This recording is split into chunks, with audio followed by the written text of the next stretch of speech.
There will come a moment in your life when the pressure is unbearable, when things aren't going as planned, when people test your patience, and when your emotions scream at you to react. In those moments, most people crack. They lash out, they panic, they make impulsive decisions they later regret, but the strongest, the most disciplined, the most effective people in the world, those who lead, inspire, and succeed, have mastered one skill: controlling their emotions and thinking clearly under pressure. Pressure doesn't change you, it reveals you. When the weight of expectations, challenges, and uncertainty bears down on you, who you truly are comes to the surface. It's easy to appear confident when everything is going well. It's easy to be patient when no one is testing you. It's easy to feel in control when there's no real challenge in front of you. But the moment pressure enters the equation, all illusions are stripped away. Think about it. How often have you seen people handle stress poorly? Maybe it was a leader who lost their temper in a crisis, a teammate who crumbled under pressure, or even yourself, reacting in a way you later regretted. In those moments, it wasn't the situation that made them that way. It was the situation that revealed what was already inside them. Pressure is the ultimate truth teller. It doesn't create weakness, it exposes it. And that's why the most important thing you can do is pay attention to how you respond when things get difficult. If your first instinct under pressure is to panic, that's an opportunity for growth. If your immediate reaction is anger or frustration, that's a sign of where you need to improve. If you shut down, avoid the problem, or react impulsively, that's not the situation forcing you to be that way. It's a reflection of who you currently are. But here's the good news. Just because pressure reveals who you are today doesn't mean you can't change who you become tomorrow. Look at the greatest leaders, the most respected individuals, and the most successful people in any field. They all have one thing in common. They have trained themselves to remain calm, composed, and clear-headed under pressure. They weren't born that way. They weren't magically gifted with the ability to handle stress better than others. They built it through self-awareness, discipline, and constant practice. The key is understanding that pressure is a test. And just like any test, you can prepare for it. You can develop the ability to stay composed. You can train yourself to slow down, think clearly, and respond with intention instead of emotion. But the only way to do that is to first acknowledge where you are. Start paying attention to your emotional triggers. What situations make you feel overwhelmed? What kind of pressure causes you to react instead of respond? Is it tight deadlines, difficult conversations, unexpected problems? Once you know what gets to you, you can start working on it. A great exercise is to put yourself in controlled moments of pressure regularly. Push yourself outside your comfort zone. If you avoid difficult situations, you'll never get better at handling them. Seek out challenges that force you to stay composed. Whether it's public speaking, physical endurance, or high-stakes decision-making, the more you expose yourself to pressure in small ways, the more prepared you'll be when the big moments come. Another important step is shifting your mindset. Most people see pressure as something to fear, something negative. But what if you started seeing it as a privilege? Pressure means you're in a position that matters. It means you have an opportunity to grow. It means people trust you with responsibility. The best performers don't wish for less pressure, they train to handle more of it. And finally, remember that how you handle pressure doesn't just impact you, it affects everyone around you. If you're a leader, your team looks to you in tough moments. If you're a parent, your children learn from how you react. If you're part of a group, your ability to stay calm influences the entire dynamic. You are either someone who brings clarity in chaos or someone who adds to the confusion. So the next time pressure hits, stop for a moment. Recognize that this is your test, this is your moment to show who you really are. And if you don't like the answer, use it as fuel to become better, because pressure doesn't make you, it reveals you. And the choice of who you become is yours. In moments of stress, frustration, or high stakes, your natural instinct is to react immediately. The problem is that reactions are often driven by emotion, not logic. A quick, unfiltered response can lead to regret, conflict, or even failure. But there is a powerful tool that can change everything: the pause. Pausing before you react is the difference between saying something you'll regret and choosing words that build trust. It's the difference between making a rash decision in the heat of the moment and making a smart decision that serves you in the long run. It's the difference between losing control and staying composed. Most people don't pause, they let their emotions dictate their actions. They fire back in an argument, they lash out when frustrated, they make impulsive choices just to relieve the pressure they feel in the moment. And later, when things calm down, they see the damage their reaction caused. They wish they had handled it differently. They realize they let the moment control them instead of taking control of the moment. But here's the truth: you always have the power to pause. No matter how intense a situation feels, no matter how much someone provokes you, no matter how urgent a problem appears, there is always a moment, however small, where you can stop, breathe, and choose your response. And that single moment of restraint can change everything. Think about a time when you reacted too quickly and regretted it. Maybe it was an argument where you said something hurtful. Maybe it was a business decision made out of panic instead of strategy. Maybe it was a simple moment of frustration where you let your emotions take over. Now imagine if you had just paused. Imagine if you had given yourself a few extra seconds to think, to calm down, to see the bigger picture. Would your response have been different? Would the outcome have been better? Pausing gives you control. It allows you to separate emotion from action. It gives your brain time to process what's really happening instead of being hijacked by stress or anger. It helps you shift from reacting instinctively to responding intelligently. And the more you practice it, the stronger your self-control becomes. So how do you build the habit of pausing? First, recognize your emotional triggers. Pay attention to the moments that make you feel pressured, defensive, or overwhelmed. Is it criticism? Tight deadlines? Confrontation? The more aware you are of what pushes your buttons, the easier it will be to catch yourself before you react. Second, use physical cues to slow yourself down. When you feel your heart rate increasing, when your muscles tense, when your voice wants to rise, these are signs that you need to pause. Take a deep breath. Count to 3. Shift your focus from reacting to observing. The physical act of slowing down signals to your brain that you are in control. Third, ask yourself one simple question. What's the best response for the long term? Not the most satisfying response in the moment, not the easiest response, but the one that will serve you best in the future. When you think long term, you make better decisions. And finally, remember that pausing is not weakness, it's not hesitation, it's not backing down. It's a deliberate strategic move that puts you in charge. The strongest people in the world, leaders, negotiators, elite performers, don't react impulsively. They pause, assess, and respond with intention. Everyday life will present you with moments where you have a choice. React emotionally or pause and take control. The more you master the pause, the more power you gain over your emotions, your decisions, and your future. Because in that brief moment between impulse and action lies the difference between regret and wisdom. The way you see a situation determines how you respond to it. Most people believe that stress, pressure, and challenges are problems to avoid, but what if they weren't? What if the very thing you see as a struggle is actually an opportunity? What if the obstacle isn't blocking your path? It is the path. Reframing the situation is one of the most powerful skills you can develop. It means shifting your perspective, changing the way you interpret events, and finding meaning in the struggle instead of being consumed by it. The best performers, leaders, and thinkers don't experience less stress than others. They just see it differently. Instead of thinking this is too hard, they think this is making me stronger. Instead of saying, I'm nervous, they say, I'm excited. Instead of seeing a setback as failure, they see it as a lesson. Imagine two people facing the same challenge. One sees it as a roadblock, gets frustrated and gives up. The other sees it as a test of resilience, a chance to grow and keeps pushing forward. Same situation, different mindset, completely different outcome. The difference isn't in what happens, it's in how it's perceived. Your brain responds to what you tell it. If you frame a situation as overwhelming, your body reacts with stress, panic, and fear. But if you tell yourself, this is a challenge I can handle, your mind finds ways to adapt, problem solve, and push through. Reframing isn't about ignoring reality or pretending things are easy. It's about choosing the most effective way to interpret what's happening. One of the best ways to reframe a situation is to ask better questions. Instead of asking, why is this happening to me? Ask, what can I learn from this? Instead of thinking this is unfair, ask, how can I use this to my advantage?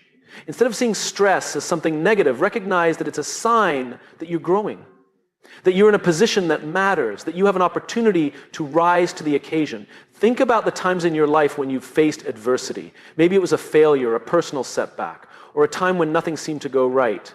In that moment, it probably felt like a disaster. But looking back, wasn't there something valuable in that experience? Didn't it teach you something, make you stronger, or lead to a better opportunity? The problem is that most people don't recognize this while they're going through it. They only see it in hindsight. But what if you could reframe situations in the moment instead of waiting years to appreciate them? That's the power of shifting your perspective. Reframing also applies to everyday stress. Many people say, I have to give a presentation today, as if it's a burden. But what if you said, I get to give a presentation today? That small change in language shifts your focus from stress to gratitude, from pressure to opportunity. The words you use shape your mindset, and your mindset shapes your results. The truth is, every difficult situation contains two things: a challenge and an opportunity. Most people only see the challenge, but if you train yourself to find the opportunity, you'll handle pressure better, make smarter decisions, and stay in control of your emotions. You don't always control what happens to you, but you always control how you see it. Reframe the situation and you reframe your life. When stress, pressure, or fear takes over, your mind can feel like a storm racing, thoughts, heightened emotions, and an overwhelming sense of urgency. In those moments, it's easy to believe that your thinking is out of your control. But what if the key to regaining control wasn't in your thoughts at all? What if it was in your breath? Most people underestimate the power of their breathing. It's automatic, something we do thousands of times a day without thinking. But what many don't realize is that the way you breathe directly affects the way you think, feel, and react. When you're stressed, your breathing becomes shallow and rapid. This signals to your brain that something is wrong, triggering a fight or flight response. Your heart races, your muscles tense, and your ability to think clearly disappears. Suddenly, small problems feel massive, and logical thinking is replaced by emotional reaction. But here's the secret: just as stress changes your breathing, you can change your breathing to control stress. By slowing down your breath, you send a different message to your brain. You tell it that you are in control, that there is no immediate danger, that it's time to shift from panic to clarity. Your heart rate slows, your muscles relax, and your thoughts become sharper. This is why elite performers, athletes, military personnel, surgeons train themselves to master their breathing. They know that in high-pressure situations, emotions and panic can cloud judgment, but by controlling their breath, they control their mind. They stay calm when others crumble. They think clearly when others freeze. The good news is that you don't need to be in life or death situations to use this skill. You can apply it to everyday stress, before a big meeting, during an argument, when facing uncertainty, or anytime you feel overwhelmed. The technique is simple: slow, deep breaths in through the nose, hold for a moment, and then exhale longer than you inhale. This small shift in breathing resets your nervous system and restores your ability to think with clarity. But why does this work? Because breathing is one of the only bodily functions that is both automatic and controllable. Your heartbeat, digestion, and reflexes all happen without conscious effort. But breathing is different. You can let it happen naturally, or you can take control of it. And when you take control of your breath, you take control of your emotions, your reactions, and your ability to make smart decisions under pressure. Think about the last time you were truly overwhelmed. How was your breathing? Most likely it was fast, shallow, or even held completely. Now imagine if in that moment you had taken a few deep, intentional breaths instead. Would your response have been different? Would you have been calmer, more rational, more in control? Training yourself to use your breath as a tool takes practice. But the more you do it, the more natural it becomes. The next time you feel tension building, stop and focus on your breath. Slow it down. Make each inhale deep and each exhale controlled. Within seconds, you will feel the shift, not just physically, but mentally. In a world full of distractions, pressures, and constant demands, the ability to stay clear-headed is a superpower. And the secret to that superpower is already within you. Your breathing controls your thinking. Master it, and you master yourself. When emotions run high, logic runs low. In moments of pressure, frustration, or uncertainty, most people let their emotions take over. They react impulsively, say things they don't mean, make choices they later regret, and lose sight of what really matters. But the strongest, most disciplined, and most successful individuals do something different. They detach from emotion and focus on the outcome. Detachment does not mean ignoring emotions or pretending they don't exist. It means recognizing when emotions are clouding your judgment and choosing to rise above them. It means stepping back, creating space between how you feel in the moment and what you need to do for the long term. When you let emotion dictate your decisions, you become reactive rather than strategic. You allow temporary feelings, anger, frustration, fear, to shape permanent consequences. But when you focus on the outcome, you act with intention rather than impulse. Think about the last time you were in a heated argument. Maybe someone insulted you, misunderstood you, or made you feel disrespected. In that moment, your instinct was probably to fire back, to defend yourself, to prove a point. But what was the outcome of that reaction? Did it actually solve the problem, or did it make things worse? Now imagine if instead of reacting emotionally, you had paused and asked yourself, what do I really want to achieve here? Would your response have been different? The ability to detach is a skill, and like any skill, it must be trained. The first step is self-awareness. When you feel emotions rising, whether it's anger, frustration, anxiety, or fear, recognize that this is a moment of choice. You can let the emotion control you, or you can take control of the emotion. One simple technique is to label the feeling. Instead of saying, I am angry, say, I feel anger. This small shift creates distance. It reminds you that emotions are temporary states, not permanent conditions. You are not your emotions, you experience emotions, and that means you can manage them. The second step is shifting your focus. Ask yourself, what is the bigger picture here? What is the smartest move for my long-term success? Great leaders, top athletes, and high performers don't make decisions based on how they feel in the moment. They make decisions based on what will get them the best result. If responding with anger helps the outcome, they use it. If staying calm and strategic is the better approach, they choose that. They don't let temporary emotions pull them away from their ultimate goal. Think of a poker player sitting at a table. They might lose a big hand, feel frustration building, and want to act on impulse. But a professional knows that reacting emotionally will only hurt their long-term success. So they take a breath, reset their focus, and play the next hand with a clear mind. Life works the same way. Every situation is another hand being dealt. Your job is to play it wisely, not emotionally. The third step in detaching is practicing patience. Most bad decisions come from rushing, from feeling the need to react instantly. But when you slow down, take a step back, and let the initial wave of emotion settle, your thinking becomes clearer. Before making a big decision, sending a heated message, or saying something you might regret, give yourself time. What feels like an emergency in the moment often isn't. Clarity comes in the pause. Finally, remind yourself of this. The person who stays calm in chaos is always the one with the most power. When others get emotional, they lose control. But when you stay focused on the outcome, you remain in charge. Detaching from emotion is not about being cold or unfeeling. It's about making sure your emotions serve you rather than sabotage you. So the next time you feel emotions rising, take a step back, breathe. Shift your focus from how you feel to what you want to achieve.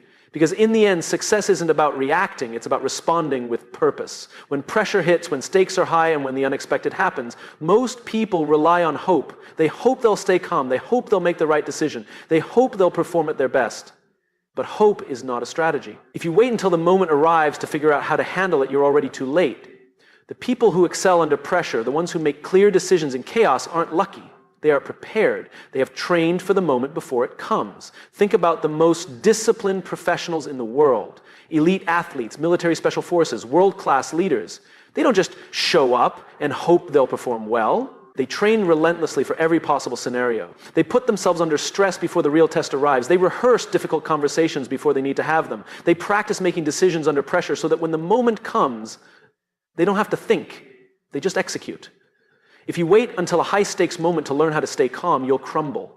If you wait until a conflict arises to learn how to respond with composure, you'll react emotionally. If you wait until an opportunity appears to develop confidence, you'll hesitate. Training yourself in advance is what separates those who succeed from those who struggle. So how do you train for pressure before it happens? The first step is self-awareness. Identify the moments that challenge you the most. Do you struggle with confrontation? Do you panic when making big decisions? Do you get overwhelmed under tight deadlines? You need to know your weaknesses before you can strengthen them. The second step is controlled exposure. The only way to get better at handling difficult situations is to put yourself in them on purpose. If public speaking makes you nervous, practice speaking in front of small groups before you're thrown into a big stage. If you struggle with handling criticism, seek feedback regularly so you get used to it. If making tough decisions paralyzes you, start making small, quick decisions every day to build that muscle. You don't rise to the occasion, you fall to the level of your training. The more you expose yourself to stress in a controlled way, the more prepared you'll be when real pressure arrives. The third step is mental rehearsal. Top performers don't just train physically, they train their mind. They visualize high-pressure situations before they happen. They see themselves handling problems with confidence, responding with clarity, staying composed when others panic. Your brain doesn't know the difference between real experience and vividly imagined experience. If you repeatedly picture yourself handling stress well, your mind will default to that behavior when the moment arrives. The fourth step is building recovery habits. Training for pressure doesn't just mean preparing for stress, it also means knowing how to recover from it. The best performers don't let stress accumulate. They have routines, meditation, breathing exercises, workouts, journaling that keep them clear-headed. If you don't train yourself to reset after stressful situations, pressure will wear you down over time. The final step is embracing failure as training. Too many people avoid difficult situations because they fear making mistakes. But failure isn't the opposite of success, it's part of it. Every high-pressure moment, whether you handle it well or poorly, is a lesson. If you review what worked and what didn't, every experience makes you stronger for the next one. The goal isn't to be perfect. The goal is to train so well that mistakes become fewer and learning becomes constant. Pressure is inevitable. Stressful situations will come. The question is, will you be ready? The difference between those who break under pressure and those who thrive under it isn't talent, it's preparation. Train for the moment before it comes, and when it does, you won't need to rely on hope. You'll already know exactly what to do.